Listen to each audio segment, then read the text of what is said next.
Welcome to my third and last contribution to West Coast Picks multi-lock challenge. So these two locks I'm going to pick before I try to estimate or calculate the number of pins as precisely as possible.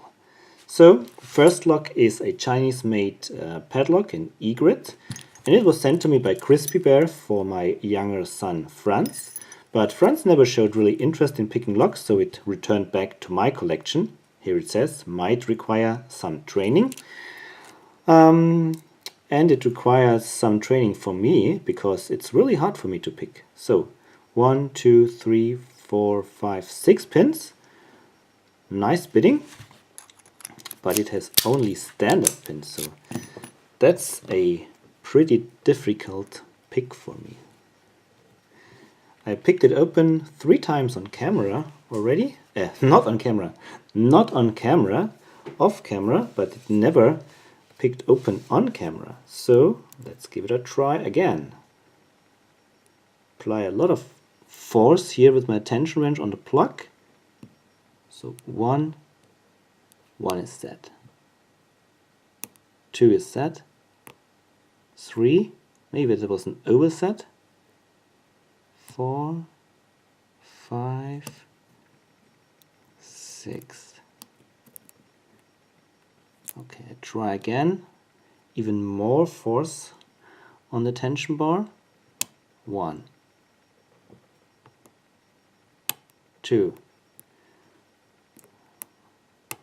3, 4, 5. Some really nice clicks, but it's not open.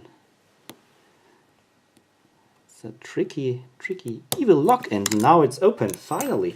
So pretty happy that this opened on camera. So that was the EGRET.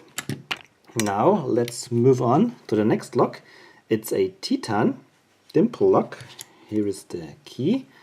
This lock was given to me by WDE, and the Teton is a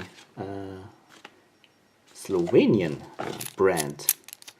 Works very nice. And so let's pick it, clamp it in the vise, because that's much easier for me than holding it in the hand. So need a tensioner.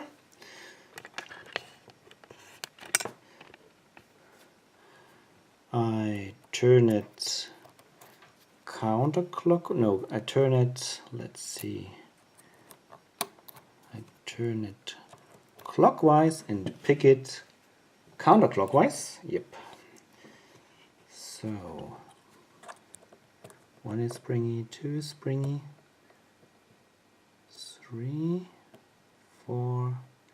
Okay, 5 is binding a lot.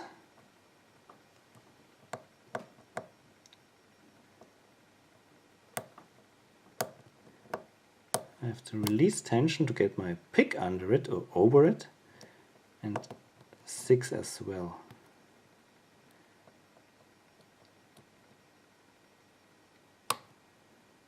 Okay, that was 4, that gave me a nice click. And now 1 is binding, don't know if you can see that. And got a nice turn on the plug.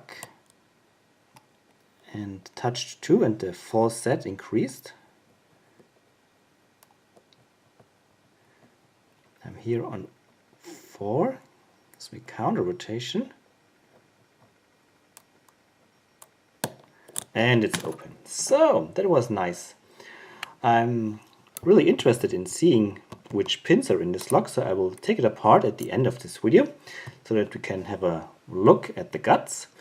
But now, after picking the Teton and the EGRET, I'm going to try to calculate and estimate the number of pins in West Coast Picks bottle as precisely as possible.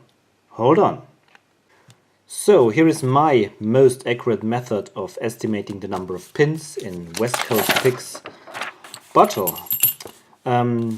It's the method that uses the volume of the bottle and the density of pins in a container. So first the volume of the bottle. I've made 2 screenshots where we can see the diameter of the bottle, and we can see the height. And the height goes maybe to the half of this slope here. So then this is again an estimation, but we have so many inaccuracies here that I think it's okay to go just to the half of this angle here. So when we have an object of known dimension, that's a padlock, American padlock 1100 series, and here is my padlock. So I know the height and I know the width, and from the height I can calculate the real height of the container, and from the width I can calculate the real diameter of the container. So, and when I do all these calculations, I get a volume for West Coast Picks bottle, which is 34.11 cube centimeter. Alright, now we need to know the density of the pins in this container, and that's the most pins that I have of about the same length as we can see in West Coast Picks bottle. These are probably not the right diameter. So my pins have a diameter of 3.1 millimeter, and West Coast Picks pins, I believe, have a diameter of 3.0 millimeter, because I took apart one kick cylinder and I measured the diameter to 3.0 millimeter. So if we calculate the number of pins, we underestimate it by the square of this relation, because it's about the volume. So we have a factor that we need to multiply later on, which is 3.1 divided by 3 to the square. And this is about 1.067 period. So that's of course not an exact science. That's a rough thing here. So I do the best I can with all the information and the parts that I have. Yeah, so that's the factor we need to multiply later on. Now we need to get the density of this situation here, of the pins in this container here. The number of pins is 178. And the volume, well, I have drawn a line here, which is to the best of my ability the height of, so the level of the pins. Then I dumped out the pins, put it on a scale and poured in water until the very same level, and given a density of 1 for water, 1 kilogram per liter, 178 pins required a volume of 12 cube centimeters. Well, and if you get the relationship and multiply it by 178 pins, you get a number of 506 pins. If they were of the same dimensions as my pins, but multiplying that with this factor, we get a value of for the pins of 540. So yeah, so that's my last word on the number of pins in West Coast Picks bottle, 540. All right, and now I'm going to take apart this nice dimple lock and we can look at the pins. Just hold on. All right, so here are the pins and the plug of this very cool lock. Quite many holes in this plug. These chambers here are for the regular key pins for the bidding. If we insert the key, we can see that. And we turn it over, we can see the chambers for the key control pins. And they have even different depth. So 1 and 3 are deeper than the other 3. And when we turn it around, we can see that on the side we have 2 further dimples, also for key control. The two pins that go in here are these two guys, and these 5 pins here are the one that are for the for this row for key control pins. And because of the different depths we can see on the key, we have of course different pins, and they are color coded. So we can see,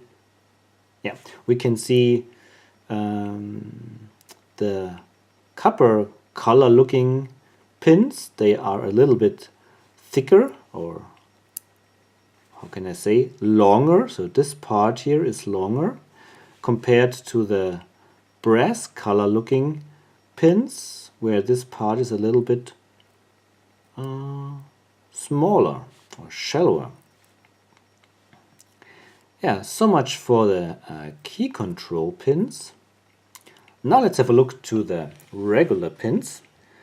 For the key pins we have 2 interesting one in 2 and 4. These are torpedo pins. If you rake the lock, or if you overset these pins, and if they go beyond the shear line, they catch nicely, and it's hard for them to recover. Yeah, we can see my tweezers are a little bit magnetic, that these two are made from steel. I have a magnet here on the other side. It should stick to the magnet. Yeah, these two are magnetic, so they are made from steel. It's an anti-drill measure. Oh, it's a mess here. I will fix that later on. Now let's have a look at the drivers. We have brass standard drivers in 1, 3, 5 and 6, and 2 and 4 are very interesting spoolish T-pins, just like in a newer ABUS, and they are also made from steel. Boing. Now I've probably again made a mess. Yeah, it's a pretty interesting lock. A lot of nice pins in here. Pick's very interesting. Really a enjoyable pick. Yeah, so that's it for this lock. WDE, thanks again very much for this very cool lock. And West Coast Picks, thanks for calling out this fun challenge, and everybody else. Thank you very much for watching. Happy picking, and cheers! And bye-bye!